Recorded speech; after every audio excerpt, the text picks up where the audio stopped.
Hello, today we are covering part 2 of a series all about your biggest struggle when it comes to wildlife biology careers. And when I say wildlife biology careers, I also mean ecology, zoology, conservation biology. They're all pretty related to each other. So a couple of months ago, put up this post asking for people who are going into this career, who are aspiring to become a wildlife biologist or any of those related careers, if they would participate in some research with me. So I invited them on 15-minute calls, and the main question was all about their biggest struggle. So if you missed part 1, we talked about in episode number 68, the number 1 struggle that most people had, the most commonly reported struggle. Today in part 2, we're going to cover some of the other struggles that people have in this field. And as always, some tips to help you overcome these struggles if this is something that you are facing. So if you haven't catched the first podcast, make sure you listen to that one before we get started into this week's episode. I go over a little bit more about the survey and also some biases in the data. So that will help you understand and make sense of things more. So make sure you check out episode number 68. Okay, but let's now, after the intro music, we'll get started into dissecting some of the other answers that people gave me. The second most common response for your biggest struggle when it comes to wildlife biology careers was in this category that I called "you don't know what to do." There's a couple of subtopics that I will talk about within this category, but basically there's this idea of becoming a wildlife biologist, but people don't know the path to get there. They don't know the steps. And this is actually a question I get frequently, where people email me and they say they want to be a zoologist or a wildlife biologist, but they don't even have any clue where to start.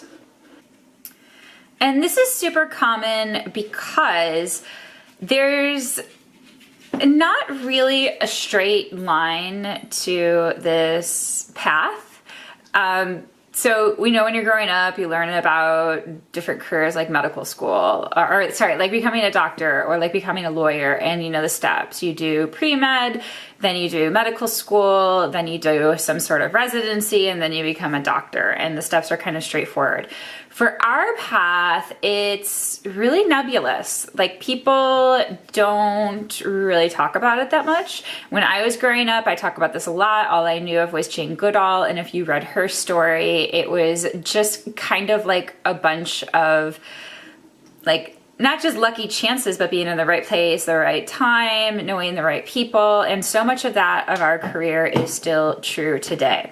Fortunately, there are more straightforward routes, so there are actual degrees, there are actual programs, but having talked to people with these, or who have taken these programs, the route is still not always so clear-cut. Also, when you are going through your undergraduate degree, there are things that once you graduated, you realized you should have done that you didn't do. That would have made you more competitive for this career. So even though you're getting a degree in wildlife biology or conservation biology, the courses and the degree, they really give you the information about the subject matter, but what they don't really teach you about is the career path steps and the actual careers out there. So this was a really common problem, that people just were like stuck or confused, and they didn't know the exact steps to go into this career. And another thing is that this career is, it looks different for different people, so it's hard to give advice, but again, you can go through a degree program, but there's so many different options to take. There's so many different programs out there. There's so many different angles you should take, and really how I learned was when I first got started, I was in a wildlife biology program, a wildlife management program in Kenya. That's when I really first found out that this was a career choice. And I just asked the professors, I asked them for so much help for the next steps that I should do. And if you are struggling with this concept, well, first, you really got to figure out what you want to do. That's really the most important thing. And as we'll get into the next the next part, but there's a lot of career options out there. And I always recommend looking at the job boards first and really figuring out what the career is, because I wanted to do a research career, and a lot of people do want to do research career. So this is advice for research career. But basically, the steps you take are you get a degree of some sort, and a science degree. The degree doesn't have to be in wildlife biology, ecology, or zoology. Mine was in biological sciences, and when I went to graduate school, we even had students who graduated with other degrees, like Russian and education degrees. They did have to go back and get some coursework to make them eligible to be in a graduate program for sciences, but they didn't have to go back to get another degree. So the steps that I think really are important are to get your degree and to get experience. Experience is so important.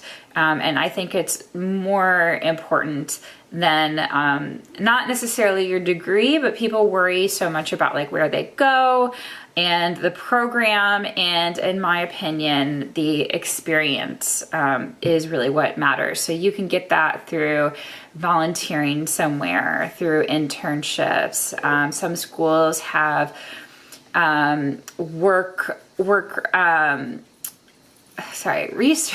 paid research positions. Work study. That's the word I'm looking for.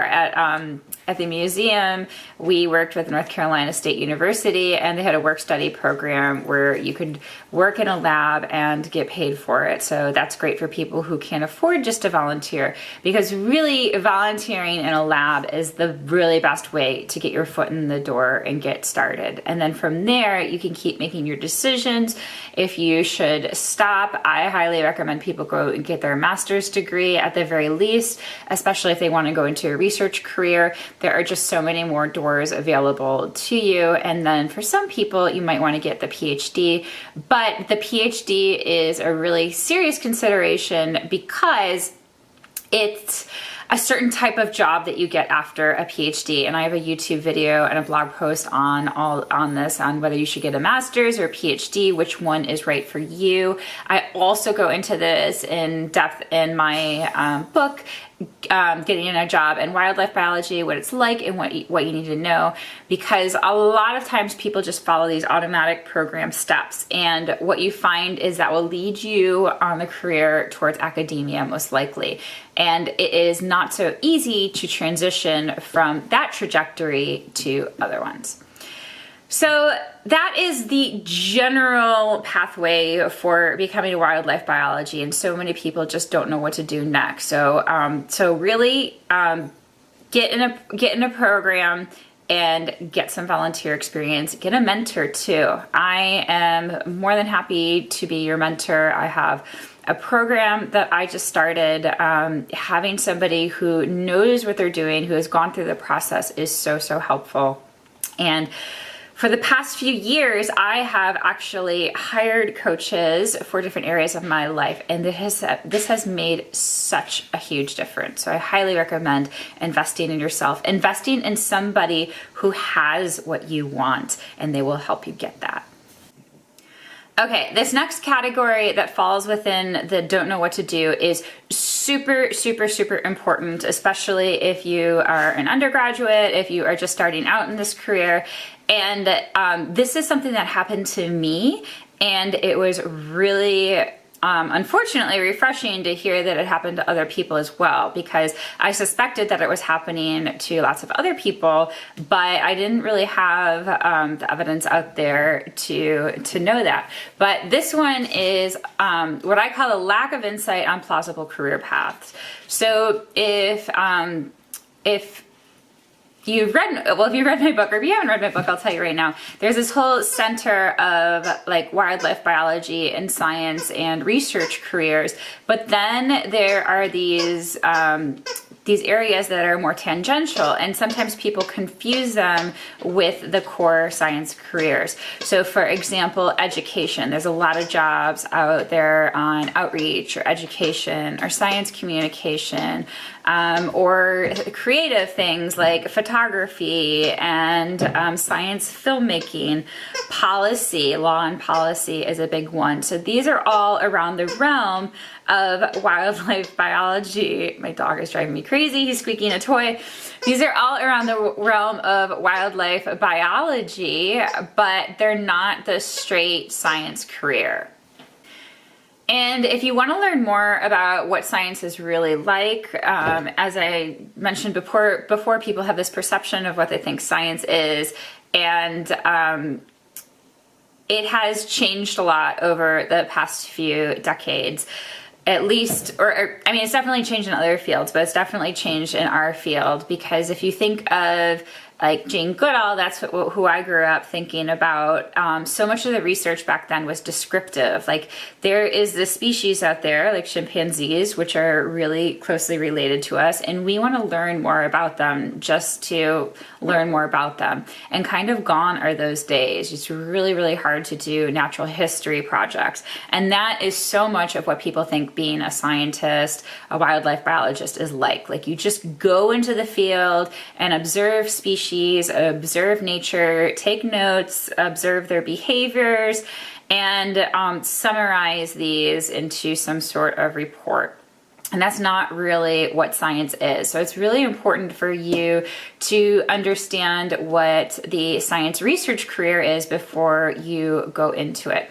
So I have a podcast episode all about scientific research. What is science really? I'll link that up for you in the show notes. But in college, these students talked about how they didn't really have insights on their career paths. And for the career path, it's not just even becoming a wildlife biologist, because if you say you want to become a wildlife biologist looks really different depending on where you work. You could be a wildlife biologist at a nonprofit, at a state agency, at a federal agency. Those look really different from each other.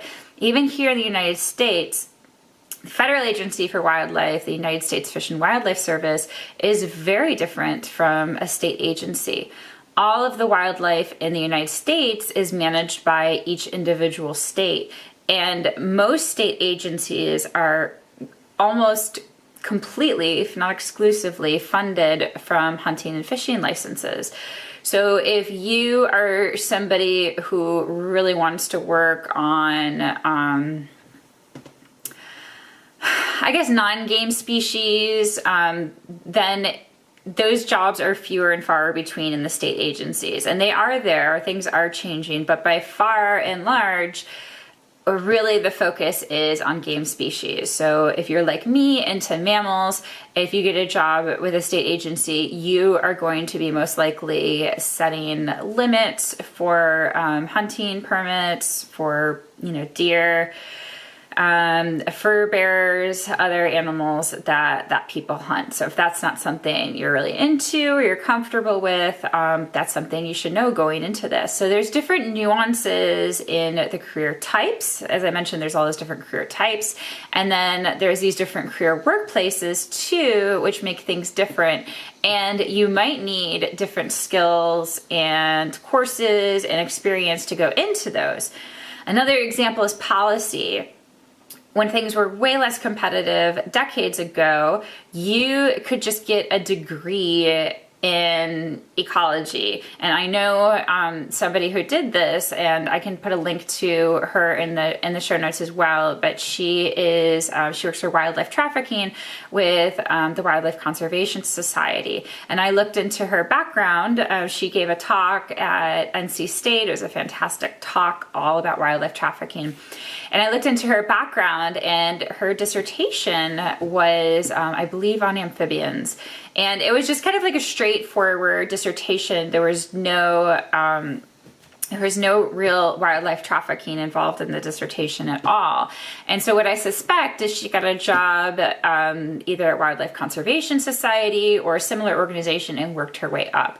Whereas nowadays, if you wanted a position working in wildlife trafficking, you would definitely need to do your dissertation involving trafficking, or you would need to have a lot of policy courses. Everything is just so much more nuanced right now, so you really have to know exactly what you're doing. So I just want to read a couple of quotes here from students, or not students, from the people that I interview. I always call them students, but they're not all students. A lot of them were actually graduates. So this is, one of them said that the professors, they want you to go to graduate school, get a PhD, come back to the university. They really push that. But they never really helped us explore other careers. I had to learn all by myself. And I never got the opportunity to try those out before I graduated. So now I'm trying to catch up, trying to figure out what the career is actually really like. That is so true.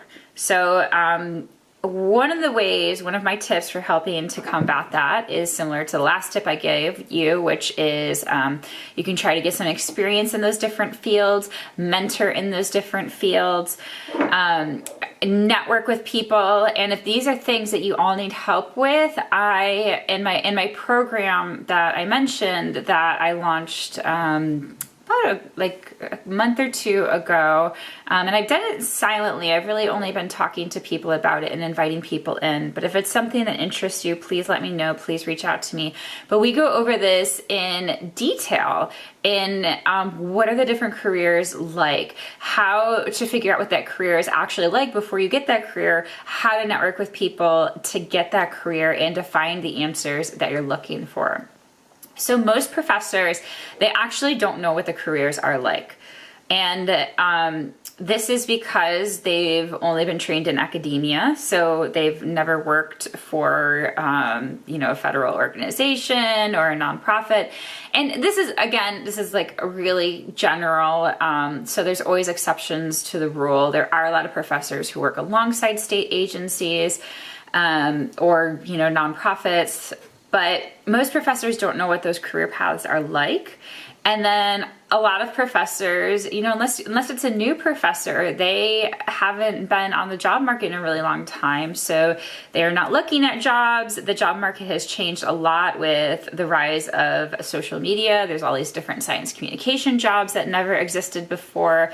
And they just, again, don't know what it's like. So I had professors send me science communication jobs, and I knew from looking at those jobs that there was no way I would be competitive for those jobs because I had applied to similar jobs, and the requirements that I had, or the qualifications I had, were too sciencey. What they really wanted was people in communications, and I just knew based on the jobs that they send me that there was no way I would be competitive for it. So go to my website, stephanieschuttler.com, fancyscientist.com, and download the job tracker. It's free. This job tracker helps you organize jobs, but basically the premise is you start looking at the job boards now and you copy and paste jobs you like into the job tracker. And I have all these different categories in the job tracker so that you can understand what that job is really like. So again, you're not just like reading concepts from a textbook and kind of imagining like, oh, it would be so cool to work in protected areas. You're actually getting the job of a protected area manager and looking at the qualifications, looking at the duties that they have to do. Your textbook probably doesn't talk about a protected area manager maybe having to write grants, or that's really common with nonprofit work. You have to write a lot of grants. And while you're an undergrad, you can get experience doing this. So it's super, super important to get to know these jobs. You also, to my surprise, you can't necessarily depend on the career counselors, as it's even those in your field. So I knew you couldn't really depend on the career counselors, the more general ones that are in, like, say not guidance, not guidance office, I'm thinking more of high school, but they have like, career offices at your university. And a lot of the information just that applies to other different types of career doesn't apply to our career. But even I talked to somebody who had worked as an advisor for students in a natural resources department and like a wildlife program. And she was telling me that she wasn't even up to date with the careers because she had so many other different types of tasks to do with her jobs, like just advising the students and things like meetings and administrative work, that she found it really difficult to stay abreast of what the jobs were like.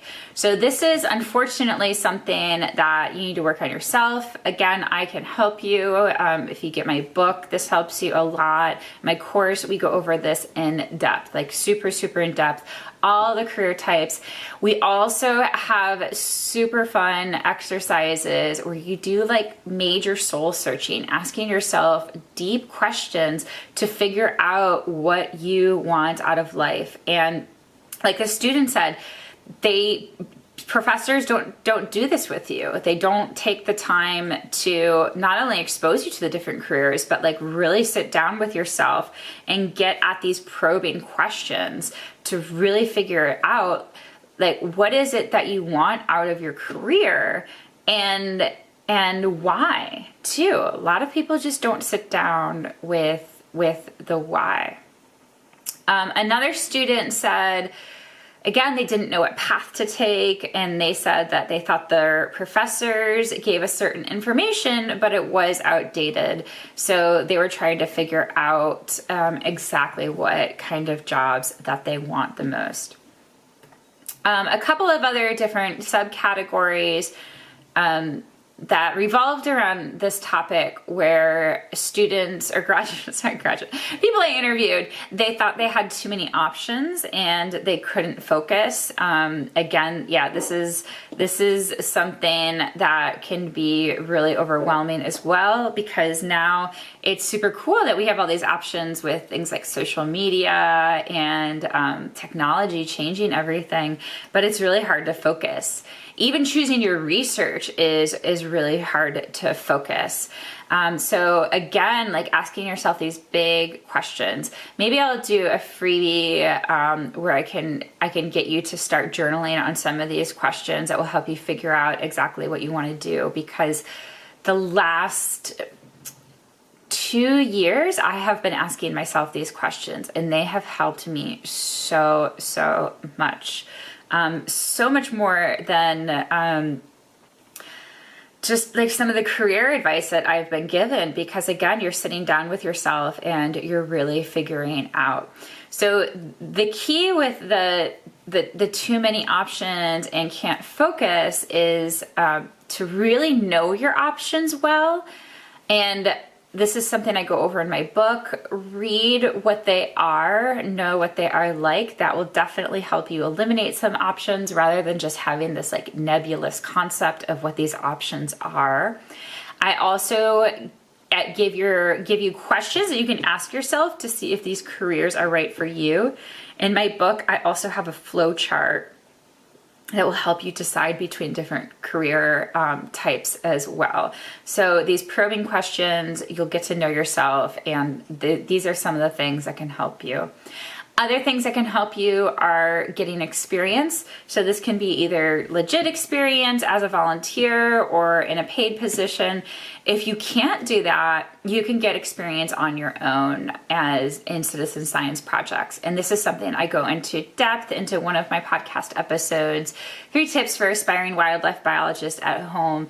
I did this episode when the pandemic hit and so many people had their jobs canceled and they wanted to get experience, but they simply couldn't get experience. So you can pretend to be a wildlife biologist, or you are a scientist. These are real science programs, but you, like say you wanted to get experience in camera trapping, you could participate in a camera trap project and kind of like imagine yourself doing this every day as part of the job and see if that's something that you would really like. The last thing that we're going to cover is what someone described as, again, it's kind of like this too many options, but it was saying yes to too many things. I'm gonna kind of cover these last few points all together. Saying yes to too many things, doing all the things, and doing this with kind of hoping that these different things will get you the job. It will make you attractive for different jobs. It will make you stand out. And people talked about that they were worried they weren't getting enough experience or the right experience. They didn't know what they needed to be attracted to different candidates. And they couldn't figure out exactly what the skills employers are looking for. And this is something I get asked a lot. This is something I see on the job boards a lot. Like, how can you make yourself stand out? And there's so many different things about this, but really, again, the core point is to figure out what you want to do. You can be a jack of all trades, but when you're a jack of all trades, you're not really amazing at anything. You're just good at everything, which, you know, probably 10, 20 years ago was fine, but now my job experience being on the job market, getting interviews, was that the person with the most experience got the job. Even above networking, I had several interviews where I already worked for the organization. People loved me. They loved working with me. I came with really high references. But there were people who had certain levels of experience that I could not even come close to, and they got the job. So the earlier that you can find out what you want to do specifically, and then really get that expertise, really target yourself, really hone yourself in on those skills so that you can become that expert in that field, that is like the absolute best thing that you can do. And then when it comes to figuring out what skills you need to make yourself stand out, well, just go back to the job tracker. Look at the jobs that you are attracted to and look at the qualifications. Look at the skills that they're looking for. And in the job tracker, I include all these different categories. So if it's buried in there, you'll know what to look for. So example, hard skills, soft skills. So hard skills are things like computer programs, maybe languages that you need to learn. So those, you will be writing them out and you'll be able to dissect them. Another tip I want to give you just off the bat is a lot of people just ask in general, like, what can I do to make myself more attractive for jobs? And I will say that that GIS, like, so normally I tell people, you know, to figure out the job that they want and tailor yourself towards that.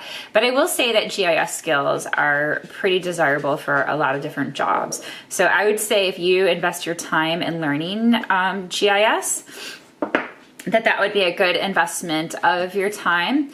And the other great thing about GIS is that if you decide wildlife biology is not for you, or if you can't get a job, these skills are pretty transferable to other areas of work as well. So GIS is honestly something that I usually recommend. But again, focus on what you really want to do, get experience, do some deep digging into yourself, and really do some soul searching to figure out what you want to do. You can look up my book for all the different career types to help you figure out what they are, which ones are right for you, which ones are not. And of course, I really invite you to reach out to me, and we can just have a chat, honestly, to do some of this soul searching together, to really figure out what you want to do, because I know it's confusing. I know it's overwhelming.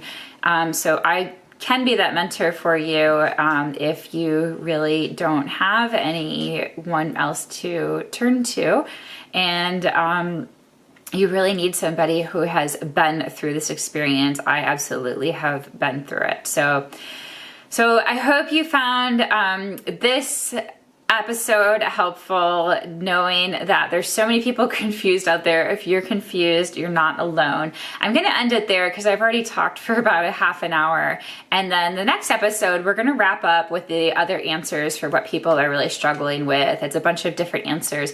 So I think I can fit it into one episode, and some of them are really interesting. So I encourage you to stick around and hear out the end of the series. And of course, I will always have tips for you. So thanks guys for listening. Again, feel free to reach out if you need help. I'm here to help you. Be kind to animals always. We're here to take care of this planet, to help the planet, and be kind to each other too. So many people who love animals don't like people. Be kind to each other. Be nice to each other. Okay, thanks guys. I hope you have a great week. Bye.